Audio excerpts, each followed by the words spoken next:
પાલતુ શ્વાન રાખવા માટે સુરત મહાનગરપાલિકાની સૌથી મોટી કાર્યવાહી આવી છે સામે. પાલતુ શ્વાન રાખવા માટે લાયસન્સ લેવું જરૂરી છે. પાલિકાના માર્કેટ ડિપાર્ટમેન્ટ દ્વારા ફોર્મ બહાર પાડવામાં આવ્યું છે, કારણ કે અમદાવાદમાં શ્વાન કરડવાના કારણે બાળકનું મોત થયું હતું, જે બાદ પાલિકા તંત્ર હરકતમાં આવ્યું છે. ત્યારે આ ફોર્મમાં ઉલ્લેખ કરવામાં આવ્યો છે કે સોસાયટીમાં રહેતા હોય તો આજુબાજુના 10 લોકોથી બાંહેધરી પત્ર પણ જરૂરી છે.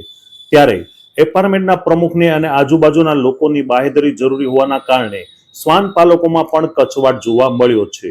સુરત શહેરમાં 800 થી પણ વધુ નોટિસ પાઠવવામાં આવી છે, જેમાં 250 અરજીઓ લાયસન્સ માટે આવી, જેમાંથી 150 લાયસન્સ આપવામાં આવ્યા છે, જ્યારે 100 અરજીની તપાસ કરતા 6 અરજી કેન્સલ કરવામાં આવી છે. ગુજરાતમાં રોડ પર કે લિફ્ટમાં પાલતુ શ્વાન કરડવાના કિસ્સા સામે આવતા હોય છે, ત્યારે આ મામલે હાલ સુરત મહાનગરપાલિકા દ્વારા સૌથી મોટી કાર્યવાહી હાથ ધરવામાં આવી છે. જો કોઈ શ્વાન માલિક લાયસન્સ નહીં રાખે તો પોલીસ દ્વારા કાર્યવાહી કરવામાં આવશે, એવો પણ ઉલ્લેખ કરવામાં આવ્યો છે.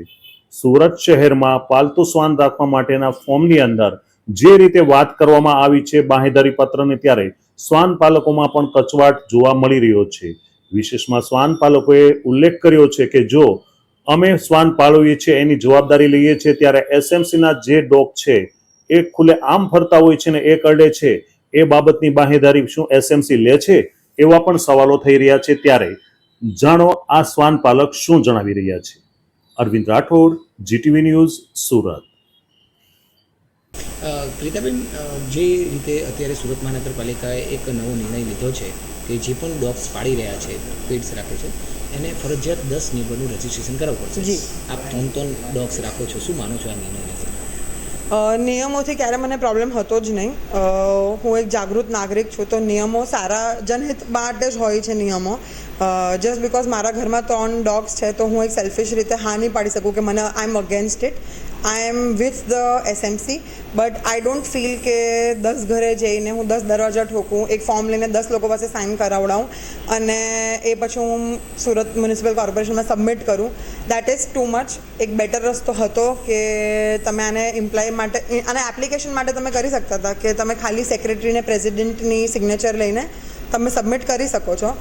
સો not against the rule, but against the application of the rule. અચ્છા બેન, તમે પણ કરાવવાનું છે કે કઈ રીતે આને જોઈએ છે તમે? સો હું તો મેં તમને જેમ કીધું કે હું એક જાગૃત નાગરિક છું, હું મારા ડોગ્સનું રજિસ્ટ્રેશન કરાવવાની જ છું. મેં ઓલરેડી એની પ્રોસેસ ચાલુ કરી દીધી છે. મને એનાથી વાંધો નથી, બટ કાલે ઉઠીને અગર મારી જ બિલ્ડિંગની નીચે કોઈ સ્ટ્રે ડોગ મને કડી જશે તો શું સુરત મ્યુનિસિપલ કોર્પોરેશન એની કોઈ બાંહેધરી કે જવાબદારી લેવા રેડી છે? તમે અમારી પાસે અમારા ડોગ્સની જવાબદારી લેવડાવો છો. જે સ્ટ્રીટ ડોગ્સ છે એનું તમે શું કરશો?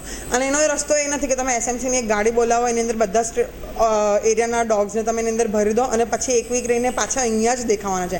જ્યારે બી કોઈ કમ્પ્લેન કરે કોઈ સોસાયટીના આસપાસ, તો હંમેશા અમે બચપનથી થતા જોયું છે કે એ ગાડી આવે, લઈ જાય બધાને, અઠવાડિયા રહીને પાછી મૂકી જાય. તો સુરત મ્યુનિસિપલ કોર્પોરેશને ઓલરેડી ડોગ્સની ખસ્તી માટે બહુ બધા રૂપિયા પહેલાં બી નાખી દીધા છે, પોપ્યુલેશન ઘટાડવા માટે બહુ બધા રૂપિયા નાખી દીધા છે, બટ શું એનું કોઈ પરમનન્ટ સોલ્યુશન આવ્યું છે? નથી આવ્યું. સો મારા ડોગ્સની જવાબદારી લેવા માટે હું રેડી છું. મારા ડોગ્સ વેક્સિનેટેડ હોય છે. ઓકે, એસએમસીના ડોગ્સ તો વેક્સિનેટેડ પણ નથી હોતા. ટાઈમ ટુ ટાઈમ એ લોકોનું વેક્સિનેશન નથી. ફોર એક્ઝામ્પલ, અગર એ ડોગને રેબીઝ હોય ને અગર મને કડી ગયું તો શું મને જે બી થશે એની જવાબદારી સુરત મ્યુનિસિપલ કોર્પોરેશન લેવા રેડી હોય તો આપણે આની પર આ મુદ્દા પર વધારે ચર્ચા કરી શકીએ છીએ.